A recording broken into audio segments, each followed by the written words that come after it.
பொம்பளைங்கன்னா அச்சமடம் நானும் பயிர்ப்பு இருக்கணும். இந்த அச்சமடம் நானும் பயிர்ப்புல ஒன்னாதான் இருக்கா? எல்லாம் இருக்கு. இவர்கிட்ட பைப்பு இருக்கு. தண்ணி வருமா? தண்ணி அப்பப்ப அந்த மாட்டு தடத்தை மூடுத்தா.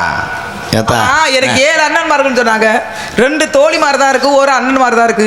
இன்னும் 6 அண்ணன்மார்கள் எங்க? அவங்க எதுக்கு போறாங்க? எங்க புடுங்குறது களை புடுங்க எங்கன்னு அவ ஊராமே வீட்டுல இருக்கா. அடியா சரி. அப்பா வந்து என்ன சொன்னாரு? பறைய வெட்டத்தா முத பச்சாதி தங்கச்சி சின்ன வயசு போட்டோ பால்வாடியில எடுத்த படம் வந்தாங்க. பால்வாடி போகும்போது உன் தங்கச்சி மரத்து மேல ஏறும்போது எடுத்த புகைப்படம். மாலோலம் மாலோலம் அழகான பட்சிகளி யாலோலம் சோ